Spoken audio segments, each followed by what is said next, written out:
നമസ്കാരം. ദേശീയവും പ്രാദേശികവുമായ രാഷ്ട്രീയ ചർച്ചകൾക്കും വാദപ്രതിവാദങ്ങൾക്കുമൊടുവിൽ കേരളത്തിലെ തിരഞ്ഞെടുപ്പ് പ്രചാരണം അവസാന ലാപ്പിലെത്തിയിരിക്കുകയാണ്. പരസ്യപ്രചാരണം ഇന്ന് അവസാനിക്കാനിരിക്കെ അവസാന വോട്ട് ഉറപ്പിക്കലിലാണ് സ്ഥാനാർത്ഥികളും പ്രവർത്തകരും. രാഷ്ട്രീയ സാമൂഹ സാഹചര്യങ്ങളിൽ വന്ന മാറ്റങ്ങൾക്ക് ശേഷമുള്ള നിലയ്ക്ക് കേരളം ഈ തിരഞ്ഞെടുപ്പിനെ ആകാംക്ഷയോടെയാണ് ഉറ്റുനോക്കുന്നത്. കാരണങ്ങൾ ഒരുപാടുണ്ട്. ശബരിമല, വയനാട്ടിലെ രാഹുൽ ഗാന്ധിയുടെ സ്ഥാനാർത്ഥിത്വം, മുസ്ലിം ലീഗിനെതിരായുള്ള വിവാദ പരാമർശങ്ങൾ, കോലീബി സഖ്യ ആരോപണങ്ങൾ, വീഡിയോ വിവാദം, അങ്ങനെ നിരവധി കാര്യങ്ങൾ ചർച്ചയായ തിരഞ്ഞെടുപ്പ് പ്രചാരണ കാലഘട്ടം കൂടിയായിരുന്നു ഈ കഴിഞ്ഞ 1.5 മാസം.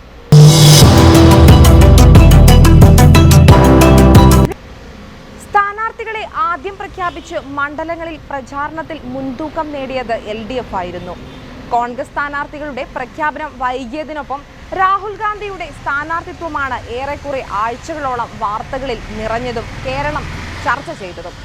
പിന്നീട് ആഴ്ചകളുടെ സസ്പെൻസിന് ശേഷം കേരളത്തിൽ നിന്ന് പ്രധാനമന്ത്രി സ്ഥാനാർത്ഥി മത്സരിക്കുന്നു എന്ന AK ആന്റണിയുടെ പ്രഖ്യാപനം UDF പ്രവർത്തകർ ആവേശത്തോടെ ഏറ്റെടുക്കുകയും ചെയ്തു.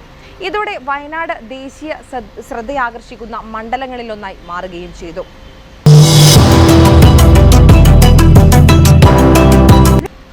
അതുപോലെ മറ്റൊരു പ്രധാന വിഷയം ശബരിമലയാണ്.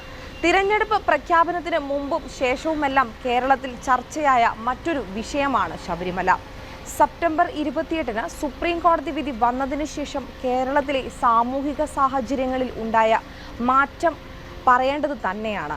കാരണം ഈ മാറ്റം രാഷ്ട്രീയ മണ്ഡലത്തിലും നന്നായി പ്രതിഫലിച്ചിരുന്നു. വിശ്വാസ സംരക്ഷണ ദൗത്യം BJPയും കോൺഗ്രസും ഒരുപോലെ ഏറ്റെടുക്കുകയും ചെയ്തു. തിരഞ്ഞെടുപ്പ് പ്രഖ്യാപിച്ചപ്പോൾ ശബരിമല വിഷയം തിരഞ്ഞെടുപ്പ് പ്രചാരണത്തിന് ഉന്നയിക്കരുതെന്ന കർശന നിർദ്ദേശനം ഇലക്ഷൻ കമ്മീഷൻ നൽകിയിരുന്നു. എന്നാൽ തുടക്കം മുതൽ തന്നെ ഇലക്ഷൻ കമ്മീഷനെ വെല്ലുവിളിച്ചുകൊണ്ടാണ് ശബരിമല മുഖ്യ അജണ്ടയായി തന്നെ BJP ഈ തിരഞ്ഞെടുപ്പിൽ ഉപയോഗിച്ചത്. മുന്നണികൾ തമ്മിൽ ഈ വിഷയത്തിൽ വാക്പോര് വരെ ഉണ്ടാവുകയും ചെയ്തു. അങ്ങനെ ചട്ടലംഘനം കാട്ടി റിപ്പോർട്ടുകൾ തിരഞ്ഞെടുപ്പ് കമ്മീഷന്റെ മേശപ്പുറത്തുമെത്തി. എന്നാൽ ഇപ്പോൾ പ്രചാരണം അവസാനിപ്പിക്കുമ്പോഴും ശബരിമലയെ തന്നെ മുഖ്യ സ്ഥാനത്ത് ഉറപ്പിക്കുകയാണ് ഇവിടെ BJP ചെയ്തത്.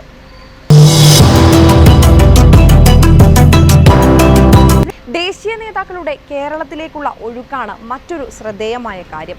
രാഹുൽ ഗാന്ധി സ്ഥാനാർത്ഥിയായതിനു പുറമെ പ്രിയങ്ക ഗാന്ധി, പ്രധാനമന്ത്രി നരേന്ദ്രമോദി, BJP അധ്യക്ഷൻ അമിത് ഷാ, സീതാറാം യെച്ചൂരി, കേന്ദ്രമന്ത്രിമാരായ രാജ്നാഥ് സിംഗ്, നിർമ്മല സീതാരാമൻ തുടങ്ങി നിരവധി ദേശീയ നേതാക്കൾ മണ്ഡലങ്ങൾ തോറും പ്രചാരണത്തിനിറങ്ങുകയും ചെയ്തു.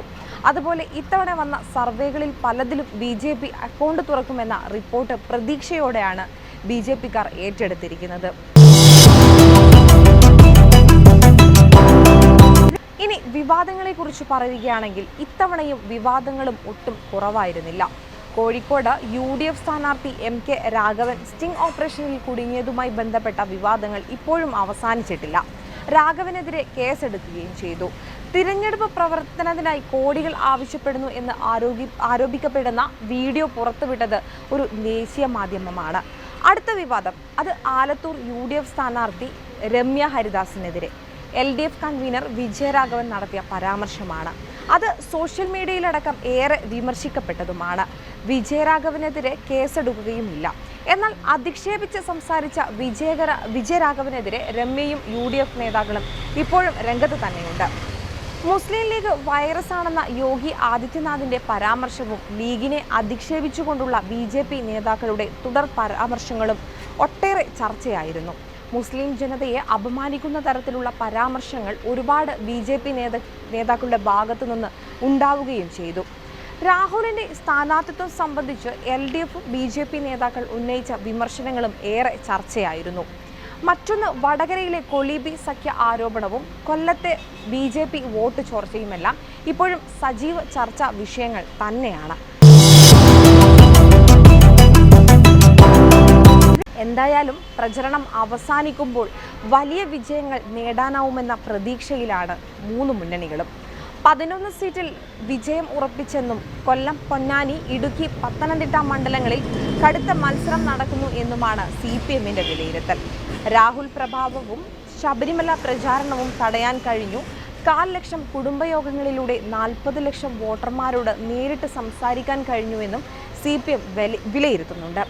വർഗീയതയ്ക്കെതിരെ വോട്ട് തേടുന്ന CPM നല്ല ആത്മവിശ്വാസത്തിലുമാണ്. അതേസമയം രാഹുൽ ഗാന്ധിയുടെ വരവോടെ കേരളത്തിലെ 18 സീറ്റെങ്കിലും പിടിക്കാം എന്ന ആത്മവിശ്വാസത്തിലാണ് കോൺഗ്രസ് ഉള്ളത്. ന്യൂനപക്ഷ വോട്ടുകളുടെ ഏകീകരണം തങ്ങൾക്ക് അനുകൂലമാവുമെന്നും അവർ കണക്കുകൂട്ടുന്നുണ്ട്. എന്നാൽ തിരുവനന്തപുരവും പത്തനംതിട്ടയും തൃശ്ശൂരും വിജയസാധ്യത ഏറിയ മണ്ഡലങ്ങളായാണ് BJP കണക്കാക്കുന്നത്. മറ്റു മണ്ഡലങ്ങളിൽ വോട്ടിംഗ് ശതമാനത്തിൽ വർധനയുണ്ടാക്കാനാവുമെന്നും NDA പ്രതീക്ഷിക്കുന്നു. കേരളം വിധിയെഴുതാൻ ഒരു ദിനം ബാക്കി നിൽക്കെ 3 മുന്നണികളും ഏറെ പ്രതീക്ഷയിലാണ്.